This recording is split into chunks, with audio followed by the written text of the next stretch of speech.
بسم اللہ الرحمن الرحیم۔ 80 وائس کے ناظرین کو دل کی گہرائیوں سے خوش آمدید اور خلوص بڑا سلام۔ مولانا رومی فرماتے ہیں کہ جب کسی انسان کی موت کا وقت آتا ہے تو وہ ہر چیز بھول جاتا ہے۔ موت کی سختی اور مرنے کے بعد کیا ہوگا اس چیز کو بھی بھول جاتا ہے، لیکن اسے دو لوگوں کی فکر ہوتی ہے۔ ان دونوں میں پہلا وہ ہے جو رسول صلی اللہ علیہ وسلم نے ارشاد فرمایا کہ مسلمان کو جب موت آتی ہے تو اس کی پیشانی پر پسینہ آ جاتا ہے۔ محدثین کرام فرماتے ہیں کہ یہ پسینہ اس لیے آتا ہے کہ وہ اپنے گناہ اور اعمال صالحہ کی کمی کی وجہ سے اپنے رب سے شرم و حیا محسوس کر رہا ہوتا ہے۔ ایک روایت میں ہے اگر میت کی پیشانی پر پسینہ بہہ پڑے اور آنکھیں ڈبڈبا جائے، نطے پھول جائیں تو یہ رحمت الہی کی علامت ہے۔ محترم ناظرین، مرتے وقت انسان کے دل اور دماغ سے ہر چیز نکل جاتی ہے، سب کچھ انسان بھول جاتا ہے، اپنا مال و دولت، عزیز و اقارب، دوست احباب، رشتہ دار، سب کچھ بھول جاتا ہے۔ لیکن مرتے وقت انسان دو لوگوں کو بہت زیادہ یاد کرتا ہے، دو لوگوں کو ہرگز نہیں بھولتے، دو لوگوں کو بہت زیادہ یاد کرتا ہے، ان کو سامنے بٹھا کر چیخنے کی چلانے کی کوشش کرتا ہے، ان کے غم میں، ان کے ارمان میں، ان کے افسوس میں رونے کی کوشش کرتا ہے، مگر رو بھی نہیں پاتا۔ حضرت مولانا جلال الدین رومی رحمۃ اللہ فرماتے ہیں کہ میرے محلے میں ایک شخص زندگی اور موت کی جنگ لڑ رہا تھا، مرنے والا موت کے بالکل قریب تھا۔ لوگ میرے پاس آئے، حضرت ہمارا ایک شخص مرنے والا ہے، آپ ہمارے ساتھ چلیں، اس کو کلمہ پڑھنے کی تلقین کریں، قرآن پڑھنے کی تلقین کریں۔ حضرت مولانا جلال الدین رومی رحمۃ اللہ فرماتے ہیں کہ میں اس مرنے والے انسان کے پاس پہنچ گیا، اس کے قریب بیٹھ گیا، آس پاس میں اس کے دوست احباب، رشتہ دار، عزیز و اقارب بیٹھے ہوئے تھے، اس کے مرنے کا انتظار کر رہے تھے۔ اب اس مرنے والے کی آنکھیں چھت پر لگی ہوئی تھی، کچھ سوچ رہا تھا، اللہ نے اس سے بولنے کی توفیق دی۔ وہ رو کر کہنے لگا میرے بچے کہاں ہیں؟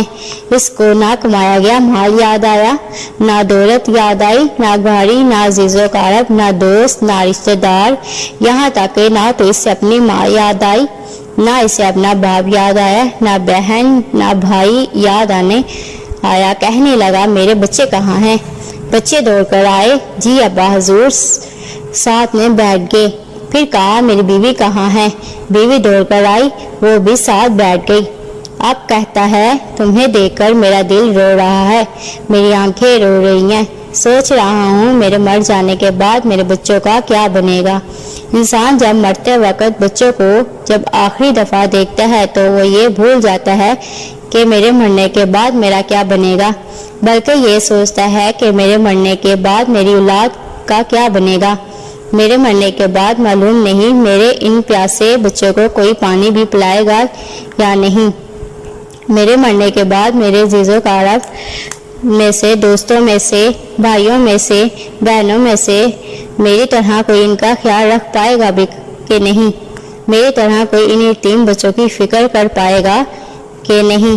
ان کی آنکھیں رو رہی ہوتی ہیں، چھم چھم برس رہی ہوتی ہیں۔ بیوی کو نصیحت کرنے لگتا ہے میں وہ تو دنیا چھوڑ کر جا رہا ہوں، مجھ پر ایک احسان کیجیے گا، خدارا میرے بچوں کو قرآن مجید کی تعلیم ضرور دیجیے گا۔ ان کے منہ سے نکلا اللہ کا نام میری قبر کو روشن کر دے گا، ان کے منہ سے نکلا قرآن میری قبر کو منور کر دے گا، میری قبر کو روشن کر دے گا۔ میرے بچوں کے منہ سے نکلی گئی یاسین و قرآن الکریم و جہنم کی آگ سے دور کر دے گا، اللہ تعالیٰ کے عذاب سے دور کر دے گا۔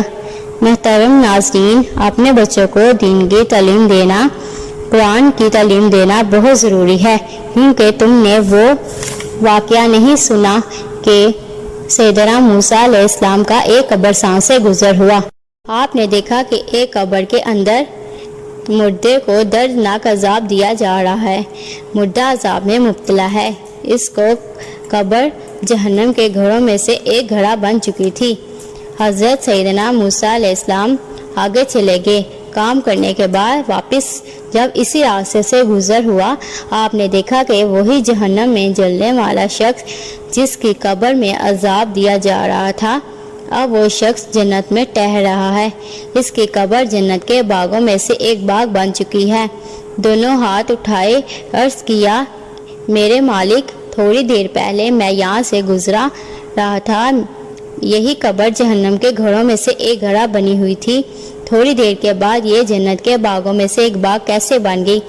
اللہ تعالیٰ نے فرمایا، موسیٰ، یہ شخص جب مرنے سے پہلے اپنی بیوی کو حاملہ چھوڑ کر مرا تھا، بیوی کا ایک بچہ پیدا ہوا، آج تھوڑا سا بڑا ہوا، اس کی بیوی نے بچے کو مسجد میں بھیجا، مکتب میں بھیجا، استاد صاحب نے اس بچے کو بسم اللہ الرحمن الرحیم پڑھائی، آج اس کے بچے نے بسم اللہ الرحمن الرحیم پڑھی۔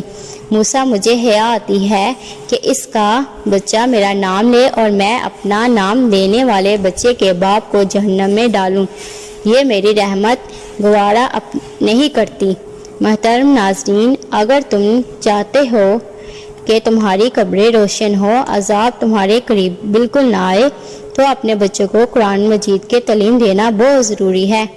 حضرت مولانا جلال الدین رومی فرماتے ہیں کہ ایک دم اس انسان کی زبان لڑکھڑانے لگی، ایک دم سے اس کے ہونٹ کانپنے لگے، اس کا بدن کانپنے لگا، موت کا فرشتہ آ گیا روح نکلنے کے لیے۔ فرماتے ہیں جب انسان کی روح نکلتی ہے تو اس کا منہ کھل جاتا ہے، دونوں ہونٹ ایک دوسرے سے جدا ہو جاتے ہیں، انسان کی روح انسان کے پاؤں سے نکلتی ہوئی اوپر کی طرف جاتی ہے، جب دل اور پھیپھڑوں تک پہنچتی ہے تو یہ لمحہ ہوتا ہے کہ وہ وقت ہوتا ہے کہ جب انسان زندگی میں دنیا میں پہلی بار فرشتے اور شیطان کو اپنی آنکھوں سے دیکھتا ہے۔